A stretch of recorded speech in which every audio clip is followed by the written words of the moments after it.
Alfred Joseph Hitchcock, director de cine, productor y guionista británico, pionero en muchas de las técnicas que caracterizan a los géneros cinematográficos del suspenso y el thriller psicológico. Nació el 13 de agosto de 1899 en Leytonstone, al noroeste de Londres, hijo de William Hitchcock y Emma Jane William. Tuvo dos hermanos mayores, William Jr. y Ellen Caitlin. Fue un niño bueno y solitario que carecía de compañeros de juego. A los 6 años, su familia se trasladó a Limehouse, donde se hicieron con dos comercios en Salmon Lane, uno dedicado a la venta de pescado y otro en el que la casa familiar compartía espacio con un negocio de fish and chips. Su familia era numerosa y muy unida. Desde 1907 recibió su educación inicial en la casa conventual Cowrad en Poplar, en la que pasó 2 años para después estudiar por corto tiempo en la Wood Street School y en el Salesian College de Battersea. El 5 de octubre de 1910, a los 11 años, ingresó al St. Ignatius College, ubicado en Stamford Hill, donde a causa del miedo a los castigos corporales generados por los jesuitas, comenzó a aterrorizar a otras personas a modo de venganza. Tiempo después le dijo a sus padres que quería ser ingeniero, por lo que lo inscribieron en la London County Council School of Engineering and Navigation de High Street en Poplar.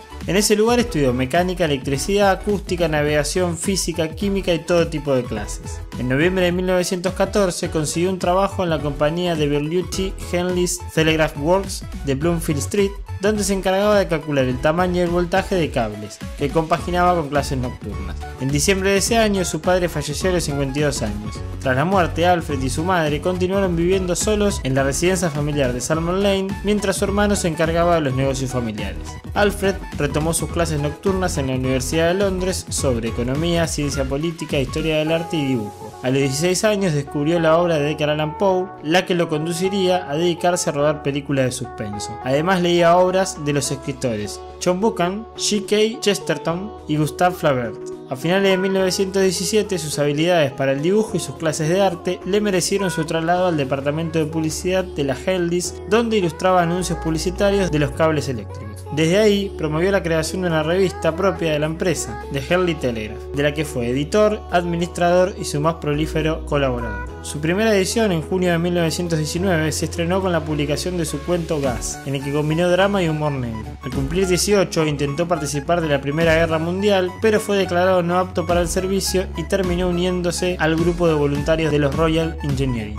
En 1919 leyó en una revista corporativa que la productora estadounidense Famous Players Lasky abriría una sucursal en Islington, al norte de Londres, con su primera producción The Sorrows of Satan, basada en la novela homónima de Mary Corelli. Sin dejar su trabajo en la Henleys, leyó el libro y realizó varios dibujos que podrían ilustrar los títulos. Aunque presentó una carpeta con sus trabajos, el proyecto se suspendió y dio paso a las producciones de The Great Day y The Call of Duty, de las que también hizo diseños. Obtuvo un trabajo parcial que intercaló con el de la Henleys hasta el 27 de abril de 1921, a la vez que obtuvo una posición permanente en Famous Players Lasky, donde participó como diseñador de los intertítulos de las 11 películas que la productora hizo entre mediados de 1920 y 1922, entre las que se encontraban The Call of Duty, The Great Day y The Mystery Road. Cuando los estadounidenses optaron por poner en venta los estudios, los empleados acudieron a las compañías inglesas que los alquilaban para seguir trabajando, y Alfred consiguió un empleo de ayudante de dirección.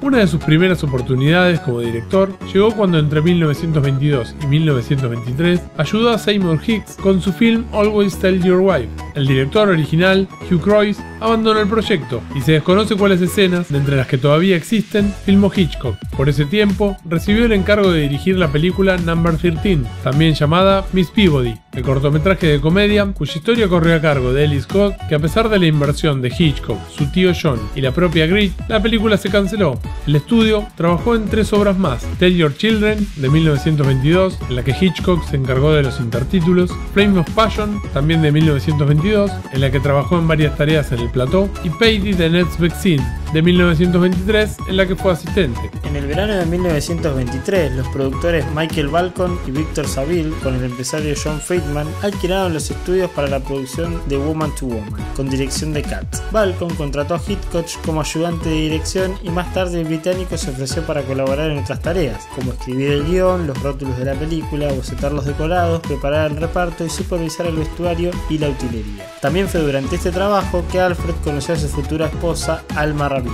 Luego comenzó la producción de The White Shadow y The Passionate Adventure. Lamentablemente la primera, que se estrenó en febrero de 1924, fue un rotundo desastre. Aunque el fiasco dinamitó la unión Balcon-Saville Friedman, Balcon continuó y compró las instalaciones en Islington, en las que fundó junto con Katz los estudios Gainsborough, nombrados así por el pintor inglés Thomas Gainsborough. La primera película de la nueva compañía fue The Passionate Adventures, nuevamente con Katz en la dirección y Hitchcock como director artístico, asistente de dirección y encargado de la adaptación del guión a partir de una novela de Frank Stanton. Trabajó con el guión del siguiente film, The Blackboard, obra que se llevó a cabo en el marco de un acuerdo entre los Gainsborough y el alemán Universum Film AG. Durante su estancia en Alemania visitó el estudio de Metropolis de Fritz Lang y observó la filmación de Der letzte Mann de Friedrich Wilhelm Murnau. A partir de ese momento, para el británico, sus modelos siempre fueron los cineastas alemanes de 1924 y 1925, que intentaban a toda costa expresar sus ideas en términos puramente visuales. El equipo retornó a Londres a principios de 1925 y siguió con la producción de The Pratt's Fall, la última película Katz Hitchcock. Luego de las desastrosas filmaciones en Italia y Suiza, Katz se vio obligado a trabajar la película en Islington. Los conflictos tras bastidores causaron la desaparición del equipo. Balcon logró una alianza con el estudio alemán Emelka por medio del productor Erich Pommer, lo que ayudó a financiar el primer proyecto terminado de Hitchcock como director, The Pleasure Garden. Balcon acudió a la primera proyección y se sintió lo suficientemente satisfecho como para dejar al cineasta en Alemania y encargarle un segundo film, The Mountain Eagle. Desocupado, el director, que todavía vivía con su madre, trataba de ver a Alma cada vez que podía y acudía a las reuniones de la recientemente creada London Film Society, en las que se exhibían films estadounidenses, alemanes y soviéticos. The Pleasure Garden fue bien recibida luego de una proyección llevada a cabo en marzo. Sin embargo, C.M. Wolf, de la compañía distribuidora, expresó su desagrado por los efectos artistoides del film y se negó a estrenar las dos primeras producciones de Hitchcock. Aunque temía que fuera el fin de su carrera, recibió el encargo de una nueva cinta a finales de abril, que estaría basada en The Lodger, de 1913, de Mary Adelaide Belloc Lowndes, inspirada en los crímenes de Jack el Destripador. Hitchcock y Stannard se encargaron de la adaptación de la novela y a comienzos de mayo inició la producción. El proyecto, que concluyó a mediados de julio con un costo de 12.000 libras, se trató del primer film hitchcockiano. También se trató de su primer trabajo dentro del género del suspenso e incluyó su primer cameo. A mediados de septiembre se presentó a la prensa y recibió críticas positivas, un éxito que permitió que el 7 de octubre se preestrenara The Mountain Eagle. El 2 de diciembre siguiente, Hitchcock y Reeville se casaron en una pequeña ceremonia en Knightsbridge. The Pleasure Garden se estrenó el 24 de enero de 1927 y 3 semanas después, el 14 de febrero, The Lodger. De acuerdo con su contrato, Hitchcock aún le debía 2 films a Balcon y al Gainsborough, producciones que fueron adaptaciones teatrales que se llevaron a cabo en rápida sucesión en 1927. La primera fue Downhill, que reunió nuevamente al cineasta con Novello. Fue una de las películas más oscuras dentro de los primeros trabajos de Hitchcock. En la misma semana del 23 de mayo se estrenó The Mountain Eagle, fríamente recibida por el público, y se presentó Downhill a la prensa, que fue sucedida por Easy Virtue, la adaptación de una obra de Noel Coward. El film fue un fracaso e hizo inevitable el traslado de Hitchcock a la British International Pictures. Es así que Hitchcock firmó con el productor John Maxwell, dueño del recién establecido estudio, que le dio más presupuesto y un mejor salario, el triple que con Balcon, convirtiéndose en el director mejor pago de la industria cinematográfica británica. Su primera película para este estudio fue The Ring, que trata de 2 boxeadores enamorados de la misma mujer. Fue la producción inaugural del VIP, la primera historia original de Hitchcock para la gran pantalla y la que se consideró el segundo film hitchcockiano. Aunque tuvo una favorable recepción crítica, fue un fracaso en taquilla y mientras se presentaba a la prensa, Hitchcock ya trabajaba en su siguiente film, The Farmer's Wife, una comedia romántica. Durante su paso en el VIP, Hitchcock se enfrentó a múltiples géneros cinematográficos, desde comedia hasta cine musical, y comenzó a experimentar en la manipulación de espacio, tiempo y psicología. Un mes después, para las tarjetas de felicitaciones de Navidad, dibujó el bosquejo original del que más tarde sería la ampliamente reconocida silueta de su rostro. A The Farmer's Wife le siguió Champagne, concebida para promocionar la carrera de su protagonista, Betty Balfour. En el verano de 1928, Alfred y su mujer compraban la propiedad Winter's Grace en Shamley Green. Poco después de haberse tomado un tiempo para pasar con su recién nacida hija Patricia, Hitchcock y Reeville retomaron sus labores, por las que el director partió a Cornwallis para su siguiente film, The Mad Max. Antítesis de Champagne, introdujo elementos que retomó en trabajos posteriores, como la imagen de una ave amenazadora y un retrato ancestral mudo, que fue su última colaboración con Stannard. Sin embargo, el resultado fue decepcionante tanto para el cineasta como para Maxwell, quien guardó el film y le encargó otro proyecto a Hitchcock. Pese a lo que ambos pensaban, luego de su estreno al año siguiente resultó ser un éxito comercial y entre la crítica. Para 1929, la VIP había comprado los derechos de la obra teatral Blackmail de Charles Bennett para su adaptación fílmica, que sería el nuevo encargo de Hitchcock. Maxwell consideró adecuado desarrollar una versión sonora, dado que el estudio había adquirido equipo para grabación de sonido. De esta forma, se estrenaron dos films con ciertas diferencias en la historia gracias al audio añadido. En ese periodo, también dirigió el cortometraje An Elastic Affair. Luego fundó la Hitchcock Baker Productions Limited, una productora encargada únicamente de generar noticias sobre su vida y sus proyectos, que mantuvo hasta su traslado a Estados Unidos y que le ganó una mayor presencia en los medios. Luego del éxito de Blackmail, Maxwell le encargó un nuevo proyecto, la adaptación de la obra teatral Juno and the Peacock, de John O'Casey. El director retornó al suspenso con Murder, adaptación que hizo junto a Walter Mycroft de la novela Enter Sir John, de Clemence Dane y Helen Simpson.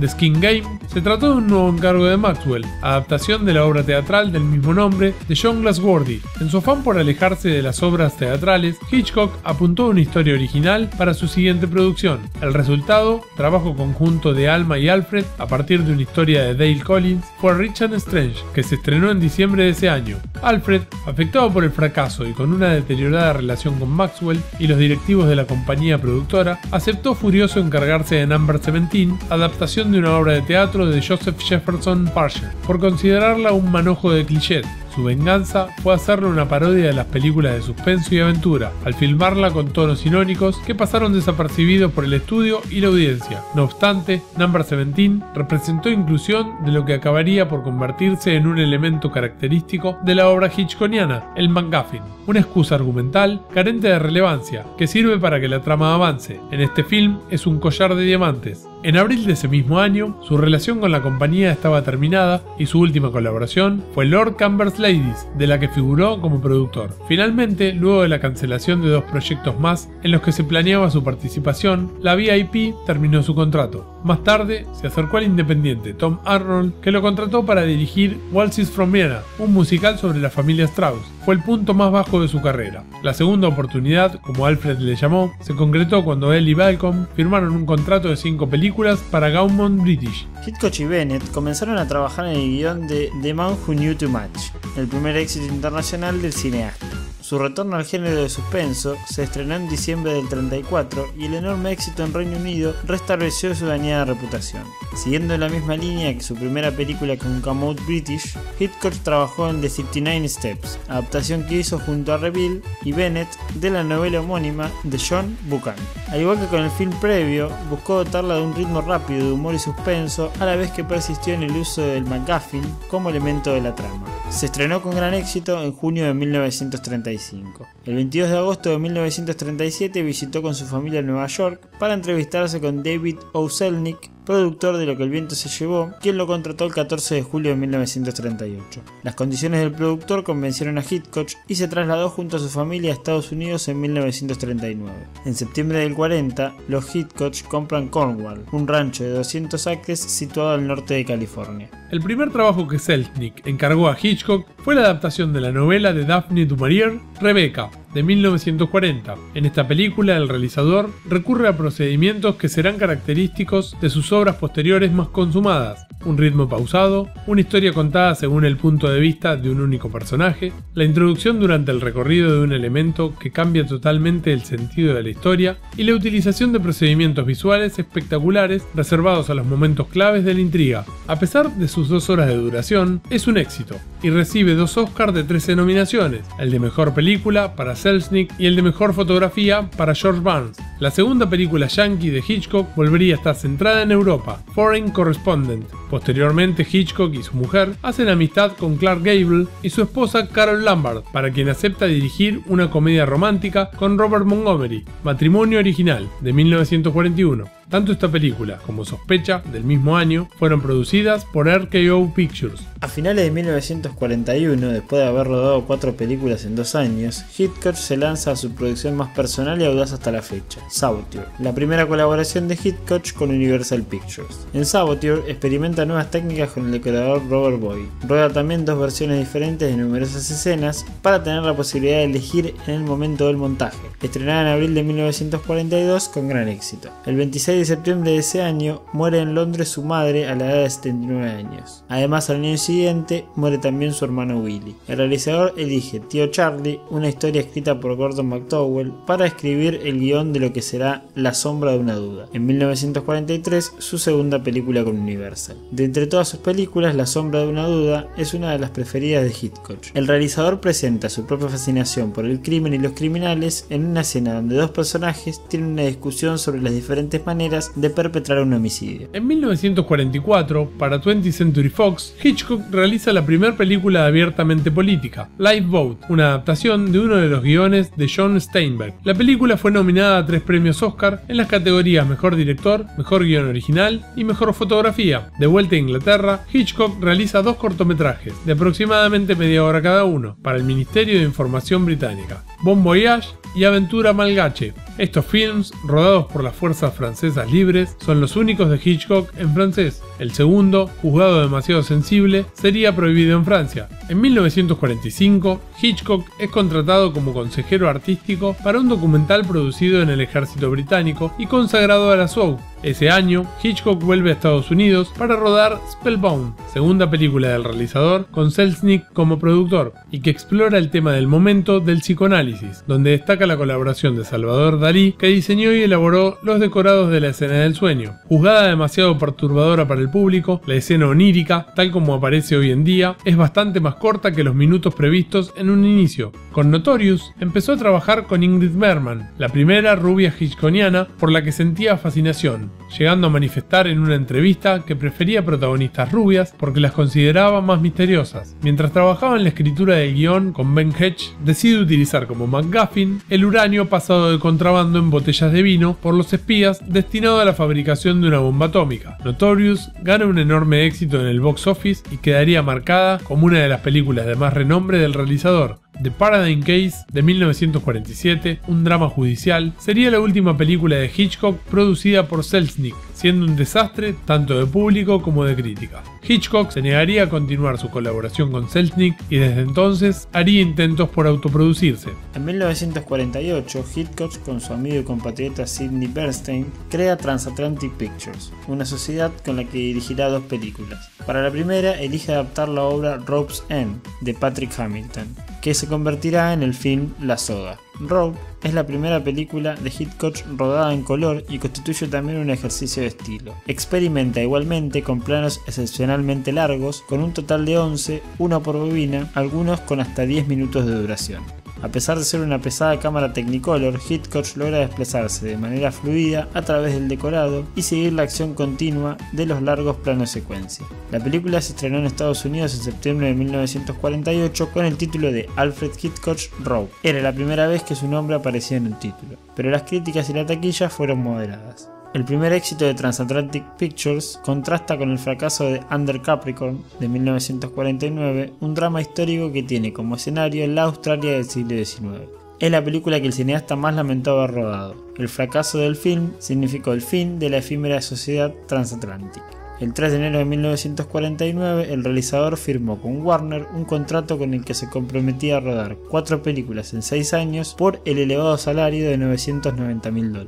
En 1950, Hitchcock vuelve a Gran Bretaña para dirigir Pánico en la escena, con una nueva experiencia. La película empieza con un flashback que finalmente resultará ser engañoso. El film no es un éxito y Hitchcock lo atribuye al procedimiento narrativo poco ortodoxo con el que el público se habría sentido engañado. Luego Hitchcock descubre con entusiasmo la primera novela de Patricia Highsmith, Stranger on a Train, de quien compra los derechos. El realizador trabaja en la sinopsis con Whitefield Cook.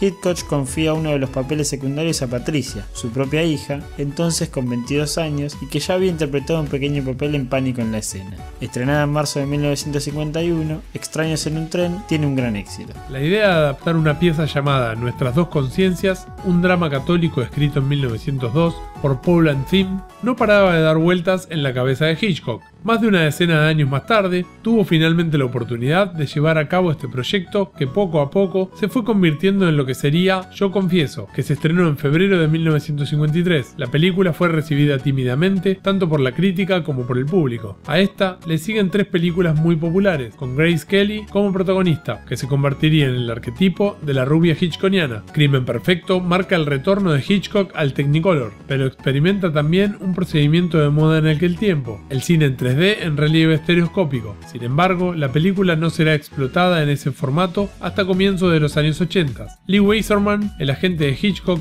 firmó con Paramount un contrato de 9 películas, la primera de las cuales debía ser la adaptación de una novela de Cornell Goodrich, titulada It Had to Be a Murder, la cual se llevaría a la pantalla bajo el título de La Ventana Indiscreta en 1954. La película tuvo un gran éxito y obtuvo 4 nominaciones a los Oscar, entre ellos el de Mejor Director, aunque no recibió ninguno. Paramount le propone realizar la adaptación de To Catch a Thief, una novela de David Dodge que resultó en la tercera y última película de Hitchcock con Grace Kelly. El estreno tuvo lugar en Nueva York el 15 de agosto de 1955 con buena repercusión. Ese mismo año marca el comienzo de Hitchcock en la televisión americana, con una serie de historias macabras producidas por la CBS y que llevarían su nombre, Alfred Hitchcock Presents. El director realizaría entre el año de creación y 1962 un total de 20 episodios de la serie. Del 62 al 65, la serie tomaría el título de Suspicion. A la par, el director continúa con su carrera en el cine. The Trouble with Harry marca la primera colaboración del compositor Bernard Herrmann con una película de Hitchcock. En los Estados Unidos, la película interesa medianamente al público, aunque en Europa es muy bien recibida, sobre todo en Gran Bretaña y Francia. A finales de 1954, Hitchcock finaliza su cuarta realización en 17 meses y recuerda uno de sus éxitos del periodo británico, The Man Who Knew Too Much. Por primera y última vez en su carrera, se decide a rodar una nueva versión de su propia película. Para la música del film, llama de nuevo Herrmann, que dirige la Orquesta Sinfónica de Londres en el Royal Albert Hall. La película resultó ser la más rentable del año 1956. Rodada en blanco y negro, The Grown Man no es una película de suspenso sino un drama, basada en una historia real, tratada de manera realista, casi documental. El realizador otorga a Falso Culpable un lugar particular, sustituyendo a su habitual cameo por una introducción hecha por él mismo en off al comienzo de la película. Después de The Grown Man, Hitchcock pensaba en rodar la adaptación de Vértigo. El estreno tuvo lugar en España, en el Festival de San Sebastián, donde Hitchcock gana la Concha de Plata. Aunque actualmente sea considerado un clásico, Vértigo, en su estreno, tuvo críticas negativas y una recepción tibia por parte del público. A Vértigo le siguen 3 películas de éxito, todas reconocidas como parte de sus mejores largometrajes, Con la muerte en los talones de 1959, Psicosis de 1960 y Los pájaros del 63.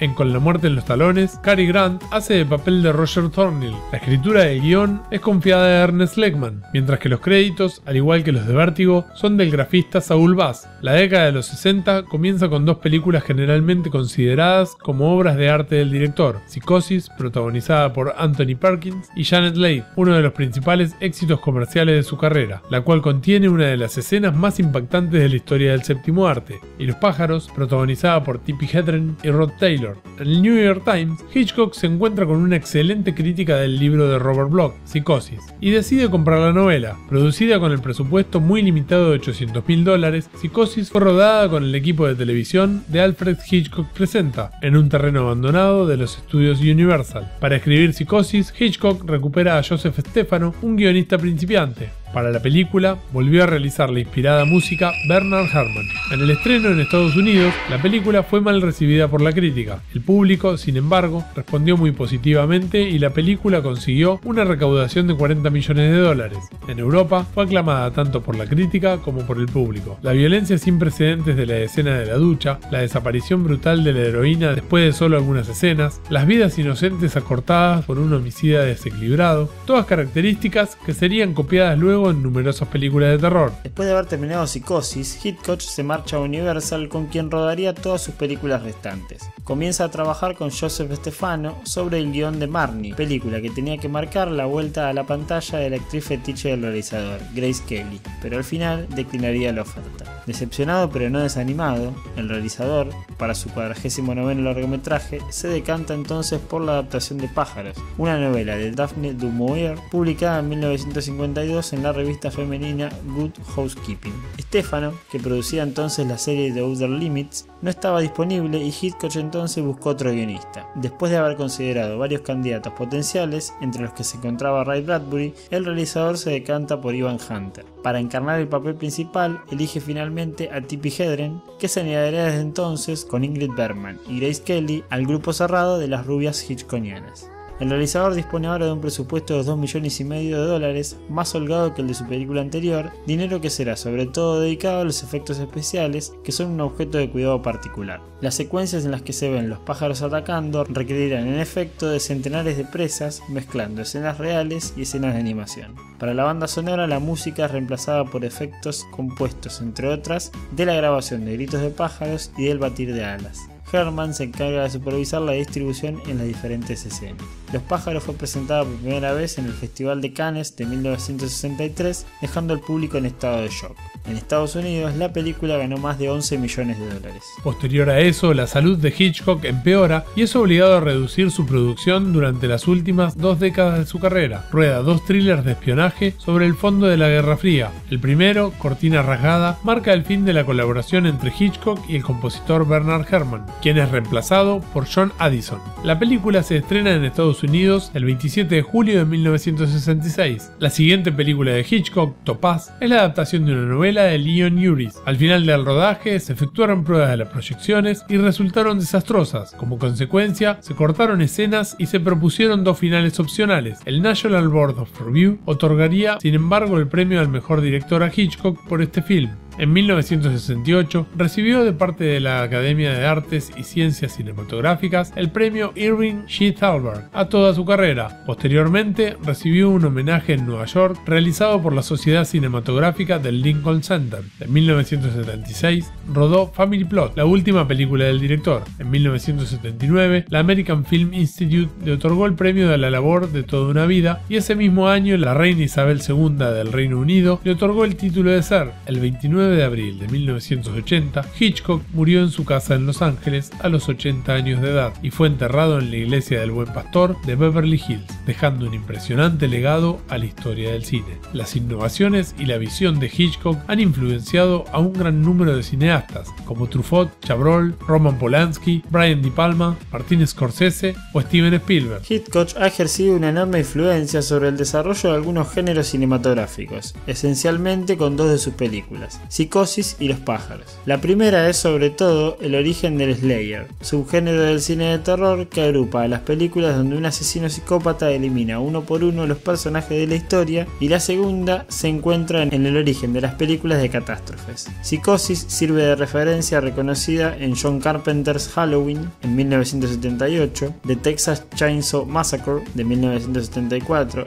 Scream de 1996, Friday the 16th de 1980 o A Nightmare on Elm Street de 1984. Los pájaros creó un subgénero antes de que el género mismo exista, donde se puede meter una película como Tiburón de 1975. Ciertos ingredientes de Los pájaros se encontrarán en la mayoría de las películas de catástrofes. La gran mayoría de las películas de Hitchcock contienen cameos de sí mismo, específicamente 37 de las 53. Son breves apariciones fuera del contexto general que al director le gustaba hacer. Aparece efímeramente como extra o se ve una imagen suya en una foto o en un diario. En sus primeras películas es más difícil encontrarlo, ya que se escondía en la multitud o no llevaba ni hacía nada que llamara la atención. Pero a medida que su fama fue creciendo, sus cameos fueron más visibles y vistosos. Llegaron a ser tan famosos que en sus últimas películas los hacía en los primeros minutos para que los espectadores no se sintieran en Buscando a Wally y se distrajeran. A lo largo de una carrera que duró más de medio siglo, Hitchcock configuró un estilo cinematográfico distintivo y muy reconocible. Fue innovador en el uso de la cámara para imitar la mirada de una persona, obligando de esta manera a los espectadores a participar de esta forma del voyeurismo. Empleaba encuadres para provocar ansiedad, miedo o empatía, y desarrolló una novedosa forma de montaje fílmico. Con frecuencia, los misterios que articulan las tramas no son más que señuelos, MacGuffin, que sirven para hacer avanzar la historia, pero no tienen mayor importancia en el argumento. Good evening, and thank you for allowing me to come into your living rooms.